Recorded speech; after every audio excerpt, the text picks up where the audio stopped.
Hello, in this video we show the application of criticality-based ray event simulation on an industrial use case.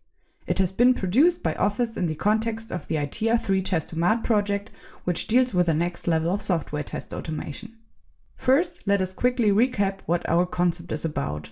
In the context of reliability engineering of safety-critical systems, our main goal is to build systems that operate sufficiently safely, and at the same time we aim at preventing accidents which are quite rare in general. For this we have to ensure that the system under test, or SUT for short, shows no critical behavior at all, or at least only with a probability guaranteed to be bounded.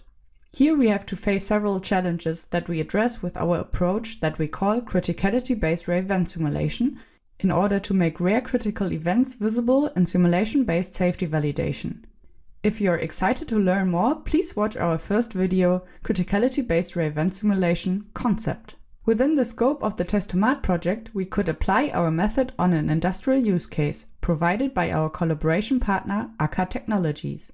The use case is the charging process of a battery of an electric vehicle given as a model.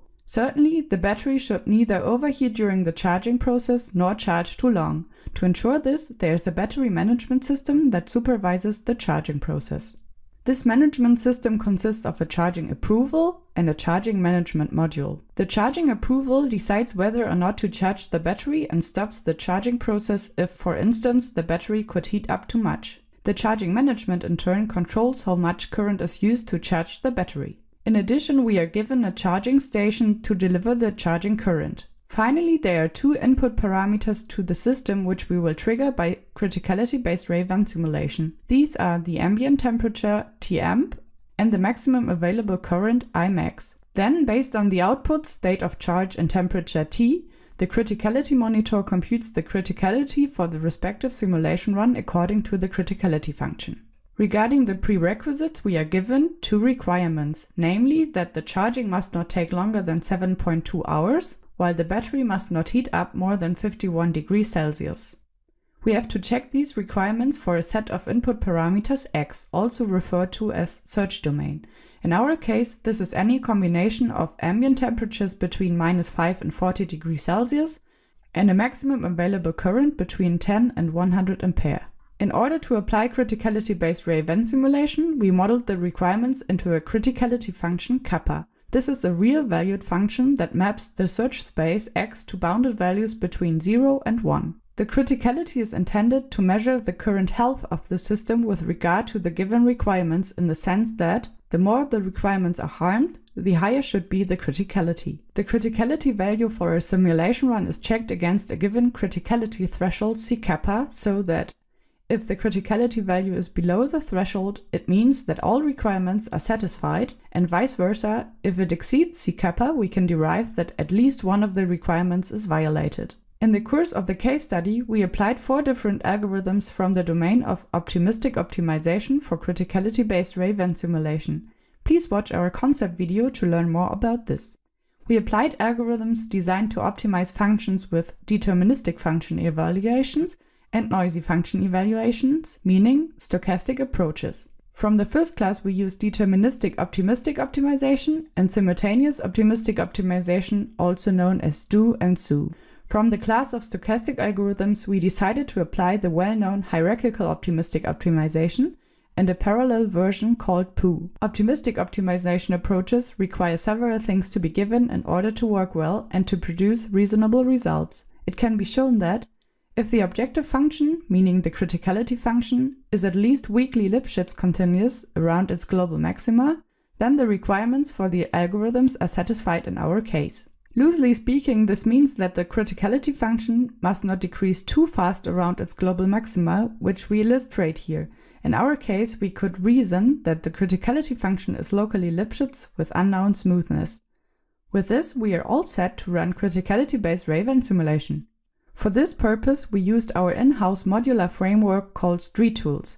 In this clip you can see the parameter configuration, running test cases, and finally the simulation runs being plotted as they are realized.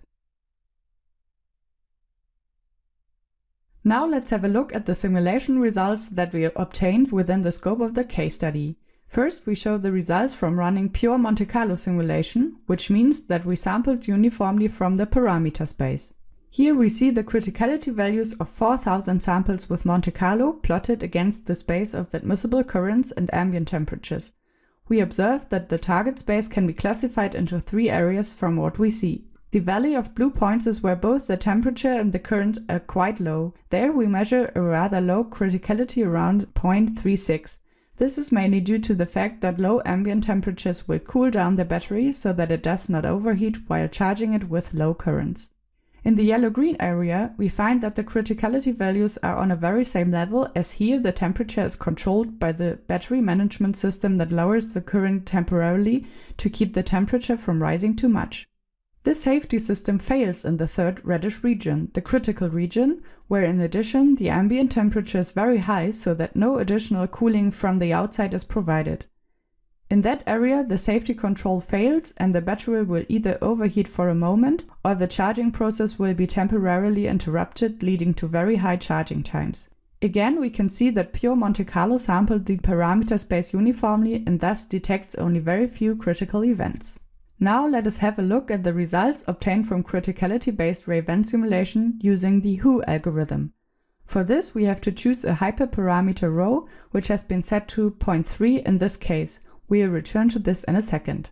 From the plot we can clearly see that, in contrast to Monte Carlo, our approach spends a lot more simulation effort on sampling towards the critical area, while the very uncritical region is covered significantly less. This is what we hoped for because it enables a much better coverage and distinction of the set of critical parameters and, in this way, improves the quality of safety validation. This becomes even more evident if we compare the heat maps resulting from both approaches. Pure Monte Carlo detected only 28 critical events within 4,000 samples, whereas criticality-based ray-event simulation with WHO uncovered almost as many critical samples as half of the simulation budget. That is, our approach could deliver nearly 70 times as many critical runs compared with classical Monte Carlo. We also compared the different optimistic optimization approaches and Monte Carlo with respect to the number of detected rare critical events accumulated over the number of simulation runs n. Here we plotted the corresponding graphs for several instances of WHO and POO using different hyperparameters nu and rho. These are related to the smoothness of the criticality function that we didn't know exactly prior to the application. It can be observed that, again, optimistic optimization outperforms Monte Carlo in this comparison, regardless of the chosen hyperparameters. More precisely, it seems that the learning curves for optimistic optimization are rather exponential in n, where the POO algorithm is rather mid-table and yields a stepped curve, whereas Monte Carlo detects critical events with a linear rate as n increases. Within the Testomat project, we investigated the results in more detail and documented our findings in a detailed case study report. So what are the takeaways from applying criticality-based ray-event simulation? First, we have seen that optimistic optimization is applicable and valuable for the methodology of criticality-based ray-event simulation. Secondly, we could apply the methodology successfully to an industrial use case. In this context, our approach turned out much more effective compared to the classical pure Monte Carlo simulation. For example, it detected up to 69 times as many critical events. All in all, the methodology is very general and can be easily adapted to other use cases from different domains, as we could explore, all thanks to the Testomat project. The references we used in the video are given here. Thanks for watching, and please don't forget to subscribe.